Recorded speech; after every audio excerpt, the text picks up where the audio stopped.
Hey everybody, Craig here, CLP Bushcraft. So I'm out in the woods today and I wanted to make this video, and this is kind of a highlight video to one of my favorite bushcraft knives. And that knife being the Gen 6 Big Larry, made by the awesome folks at LT Wright Knives. So this knife is a brainchild of Larry Roberts. Larry Roberts, if you don't know, is a contestant that was on the History Channel show Alone. He was on season 2 in Vancouver and season 5 in Mongolia. Well, in season 2, he brought along as one of his 10 items a LT Wright Genesis. And he said that the Genesis worked out awesome for him there, but he wished that it had a little bit longer blade length, so as he was processing wood in the shelter and stuff, that he could process bigger pieces of wood if he had a little bit longer blade. So after the show, when he got back, he wound up meeting up with LT, and they discussed it, and LT was kind of reluctant on making the Gen 6, with it being such a long blade. It has a 6-inch blade, and just didn't know how, with A2 steels, which this is made out of, how it would stand up or hold up, with the rigors of batoning it through wood and stuff like that. So he made a prototype for Larry, and Larry went out and did extensive testing on the knife and batoned through all kinds of stuff, and just really went out and used his knife, pretty hard. And the knife held up great. At one point, Larry was telling me that he batoned through a pretty good hunk of wood, and the blade inside the wood was actually bent. You could see it, it had a bend to it in the wood, and once he got the knife out of the wood, it was back straight as an arrow. So they started doing production on this knife and called it the Big Larry, and they put Larry's logo stamp in one side. It's the mouse, and then on the other side it is stamped with the Pouthouse emblem and A for A2 tool steel. And then, like his signature Genesis knife, it's got black scales with white liners. So what I wanted to do today is come out and use this knife and make a one-stick fire and brew up some coffee. So I wanted to make this video to show you, the process of doing a one-stick fire for some people that don't know, and then just showing you what the knife can do.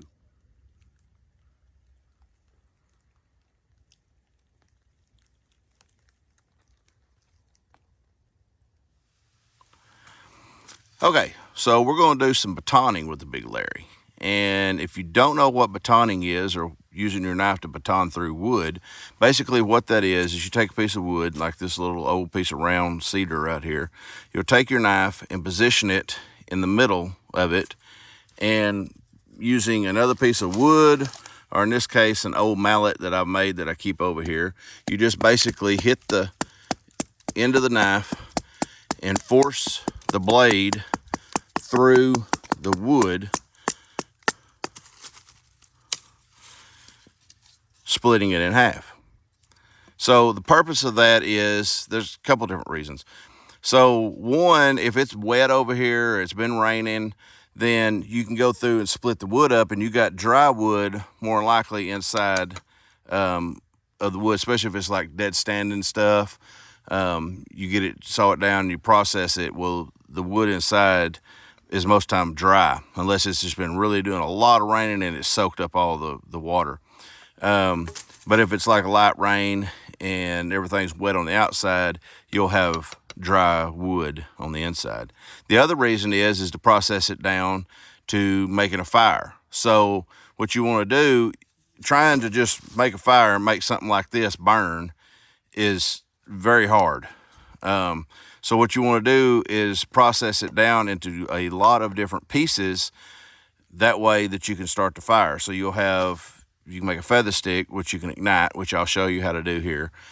Then you'll have the little bitty pieces, which is called pencil lead size.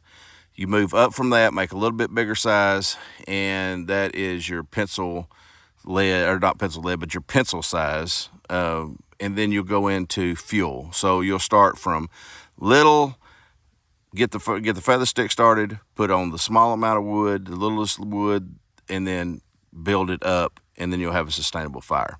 So Just stay here with me, and we're going to baton through some of this wood and show you, like, there wasn't nothing for this knife to go through this. But something like this piece, it's all knotty. Well, let's see what it does.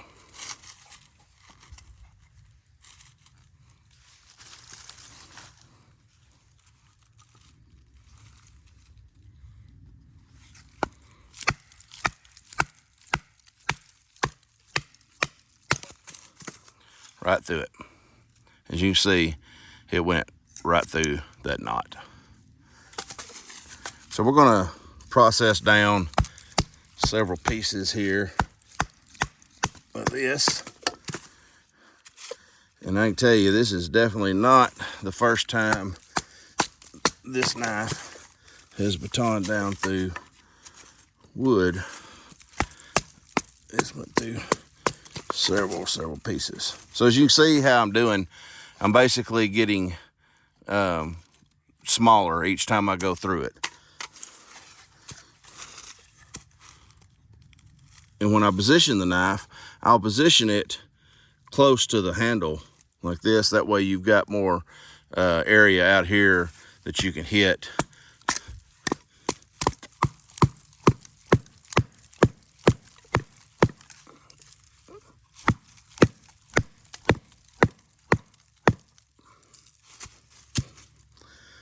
And you can see I am right on a knot. So I was beating it pretty good, but you can see it kept on going. This knife's tough, y'all. It's extremely tough knife.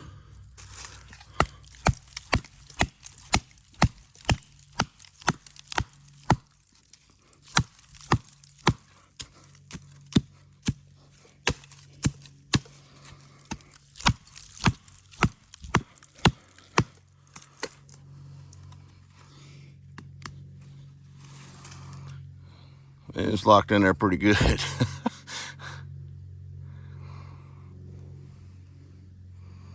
There's a little bit of a bend through it, but I guarantee you, we take this out, it won't be bent. All right, so I've got it jammed in there pretty good, as you can see with that knot. And it's hard to just try to pull it out. I'll show you a technique if you didn't know. Take another piece of wood, and with this one here, I've kind of already got it kind of cut.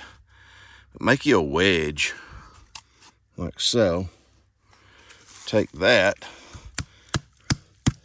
and hit it into the wood, making it spread apart. The knife comes out oh so simple. As you can see, it is straight as an arrow.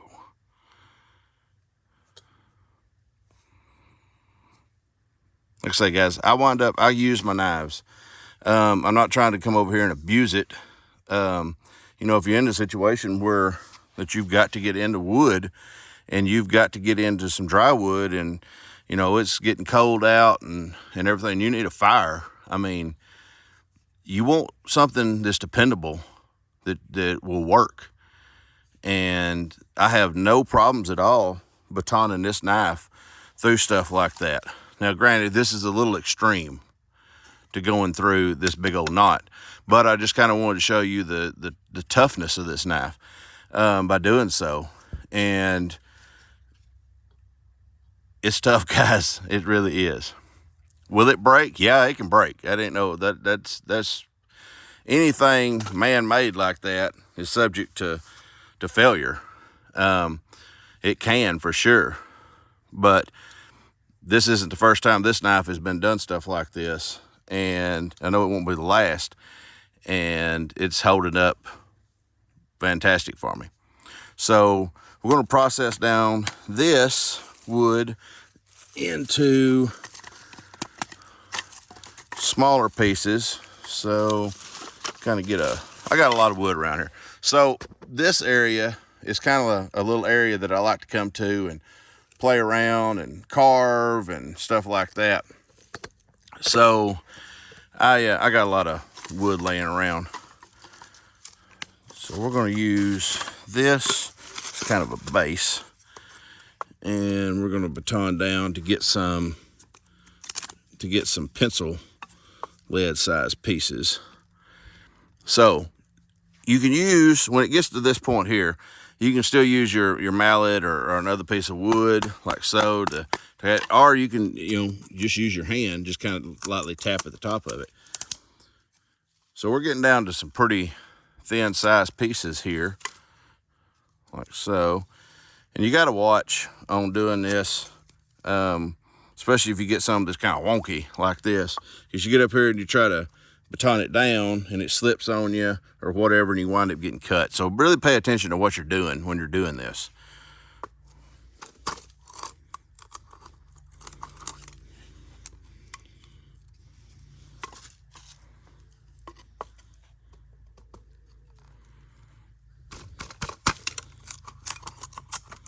And you see how I'm kind of rolling it, so I can get it kind of started like that and get it down, and then I'll just kind of roll it, just kind of push it outward.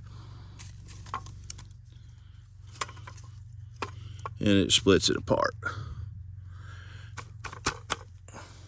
And normally when I'm doing this, I don't have a camera set up right in front of me while I'm doing it. But I've done this a lot, and I trust myself on doing it and showing y'all the process of doing so.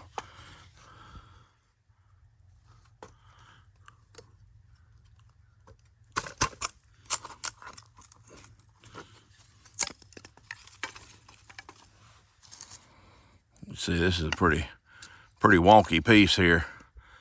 It's all curved. It was around that knot.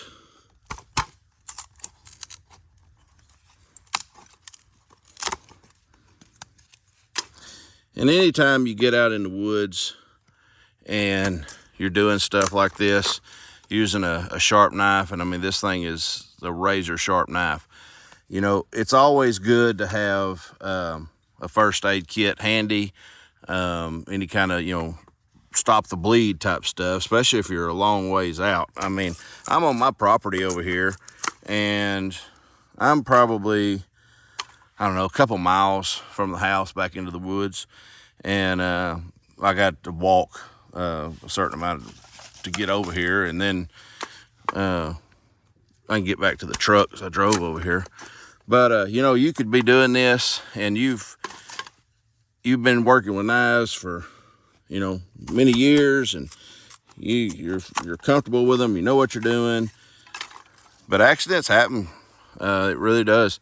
So definitely always good and handy to have some kind of a first aid kit, a stop bleed kit like that with you. So if you do wind up making a mistake and cut yourself, you can get the bleeding stopped and get help.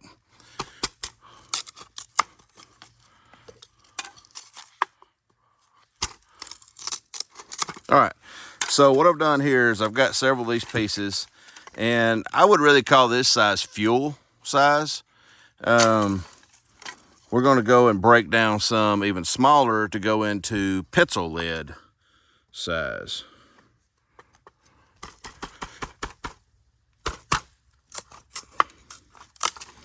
So what I'll do is break that one in half, then I'll go again, break it in half, and that's roughly, the reason they call it pencil size is roughly about the size of a pencil. So what I'll do is set this wood to the side. This is our, we'll say our fuel, and then we're going to go to pencil on this side.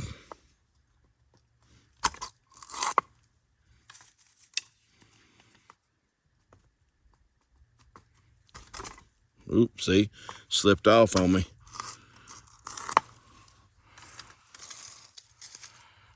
So then we'll grab a straight one.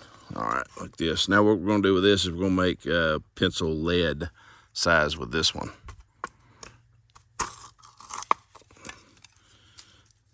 So one easy way you do that too is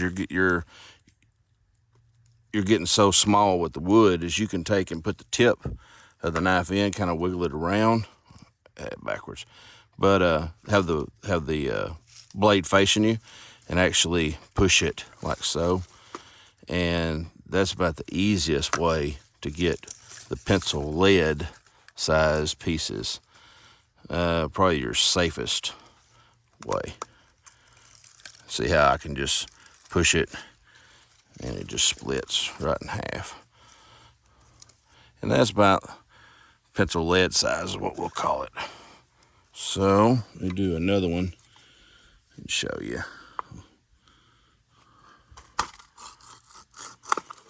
Go split it once.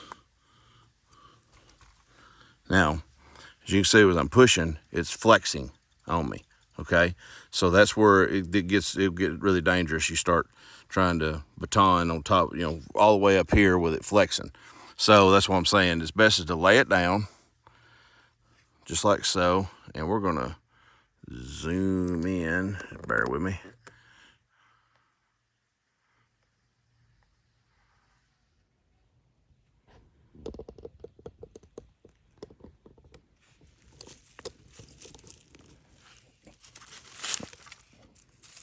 All right. So I will get it. Just kind of push it, get it split, and then push it just like so to get our pencil lead size. And we can actually even go at it again.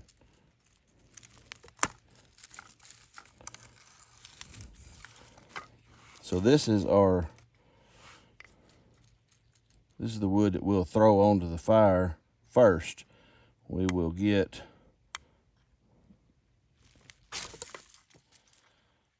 see, stuff happens, slips and everything else. All right, and then I can't really tell if that's in the focus or not.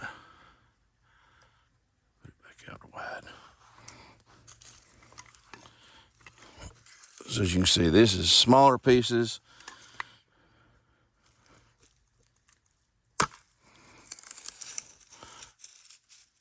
Are the smallest pieces, medium pieces, large pieces.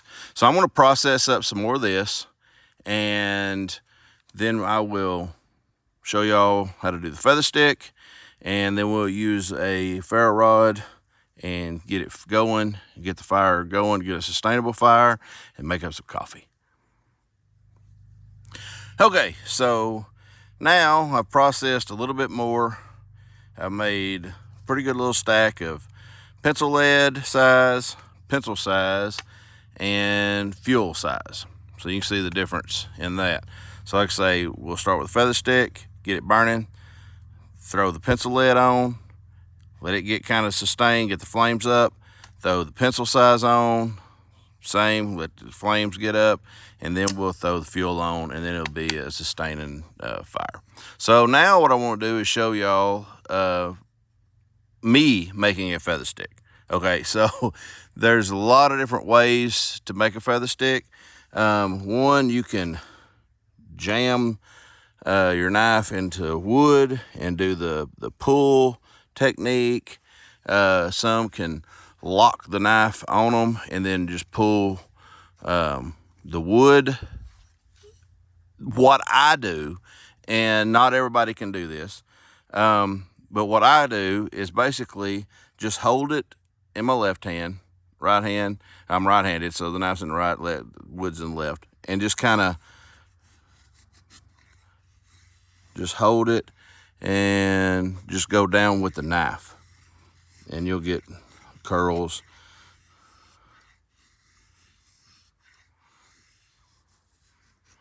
If I can get that better in the camera for you.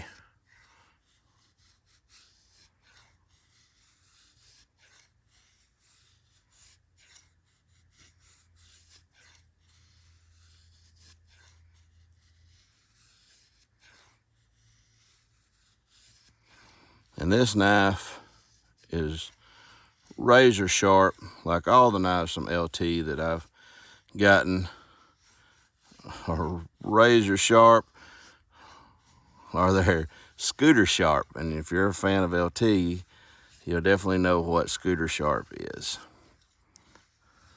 So what we'll do is just do several of this to get some good curls. And then once I hit it with the ferro rod, spark from the ferro rod, it should ignite quite nicely.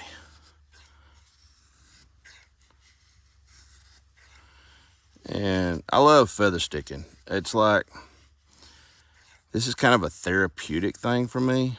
So I'll come out in the woods and just get a knife and sit there and just make feathers. And I'll try to, you know, like right here, I'm just making feathers to get the fire started. But I'll come in sometimes and just try to make a real small feather stick to see how small I can get the feathers, and just barely push just to make real small ones, and just play around with it.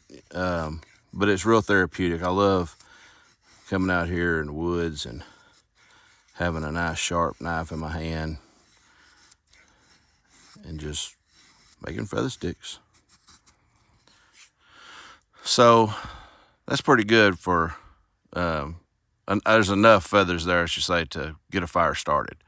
So what we'll do is I'm gonna move from this location over to my little camp spot area where I've got a fire pit dug out, and we'll get a little fire going, and I'll show you that coffee that we're gonna make up. All right, see you in a bit.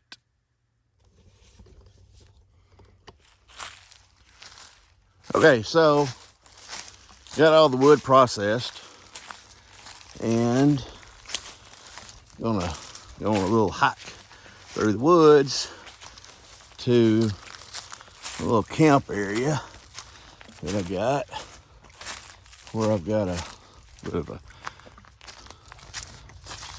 fire pit. We can make the fire there.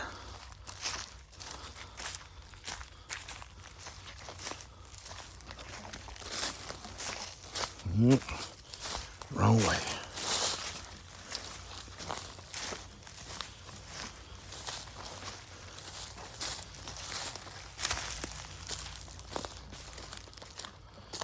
Okay. Set down the stuff. Okay, so here I am, all set up at the little old fire pit at my campsite. So we have here, so I made a couple of feather sticks, you can see, and we use a ferro rod, this is one of my favorite ferro rods, basically because it's orange, G10, and it's hard to lose, so I always keep that in my pack. That's an LT Wright ferro rod. So we got the ferro rod and the feather sticks to start the ignition. Then we got the pencil lead size pieces, the little bitty ones, like so. Then we got the pencil lead size, and then we got the fuel size. So what I'm gonna do is get around and start the fire and add the pieces to it, and we'll be using the spine of our Big Larry to get it started. Alrighty. So one thing if anything is damp, the ground, if damp, you don't want to just put it directly on the ground. You want to put it on the base of something. But it is not the least bit damp here. We've been going through a drought in Texas this year. Now, one way of doing this, people will get back up here and fling it down like that. What I like to do is put the knife down and then pull the ferro rod out like so to get it going. Now we will put our pencil lead on it.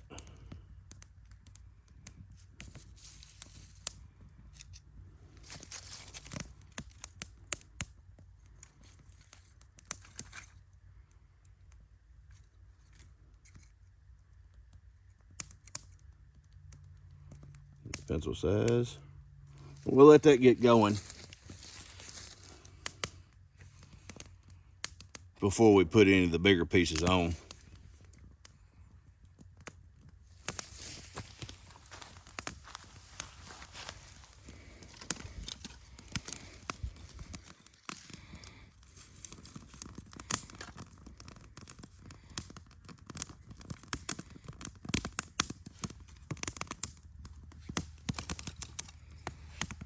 We'll just kind of start adding some of the bigger fuel pieces. And all this over here, don't worry, it'll get ignited.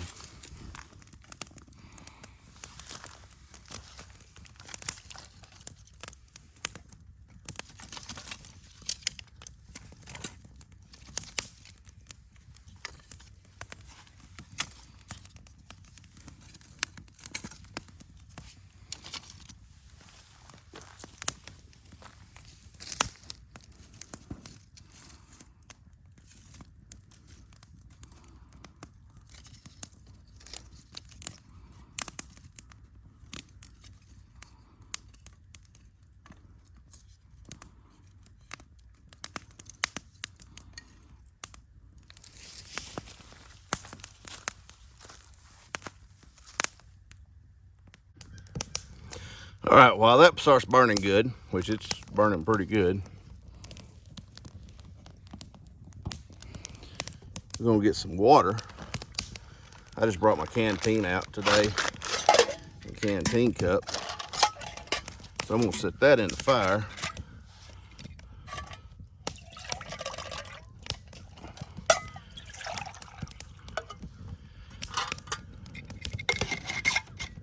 Get that water to boiling.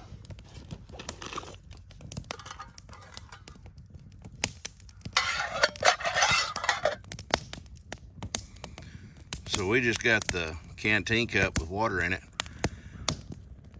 It'll sit there, just put it straight into the fire, let it start getting warm. It ain't got to be boiling. It's not, trust me, it's not cold out today. So I'm just gonna get it where it's good and warm and take it off and then show you that coffee.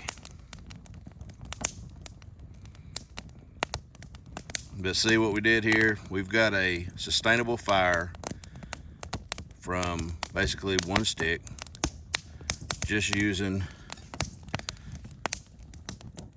the Big Larry.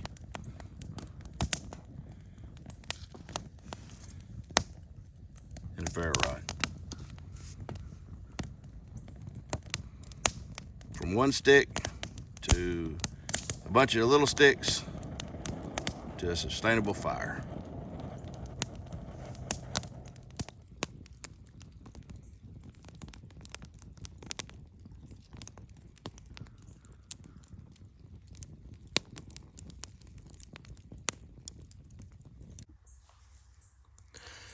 So I got the cup out of the fire and it's pretty hot. It definitely got to the boiling part and didn't take too long, especially with titanium.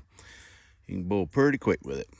But this coffee now that I wanted to show you is a new coffee from Bushcraft Coffee Company.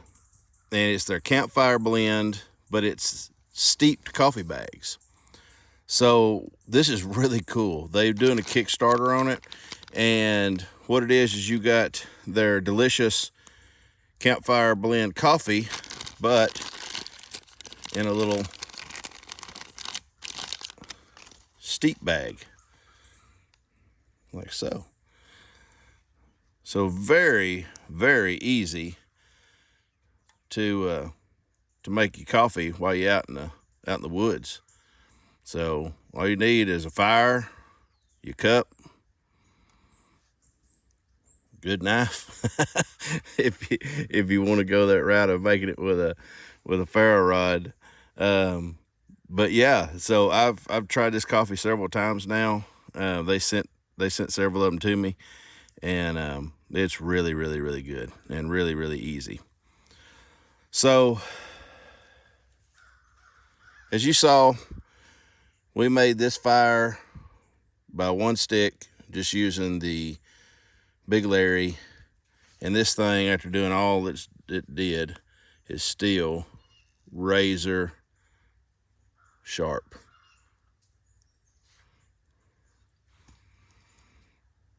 LT Wright knives make some fantastic knives. I love them. Well, I hope y'all have enjoyed this little video. Maybe some people learn stuff from it. You know, the one stick fire method has been around a long time, and there is many videos on how to do it. But I basically just wanted to show you my version of doing it, and doing it with the Gen 6 Big Larry. So if you're interested in one of these knives, go to LT Wright Knives website, and they have them on their site where you can buy, and they also have several dealers, that's authorized dealers for them, and they have a dealers list too that you can check out. But I highly recommend the Big Larry from LT Wright Knives. Thank y'all so much for watching. See you on the next video.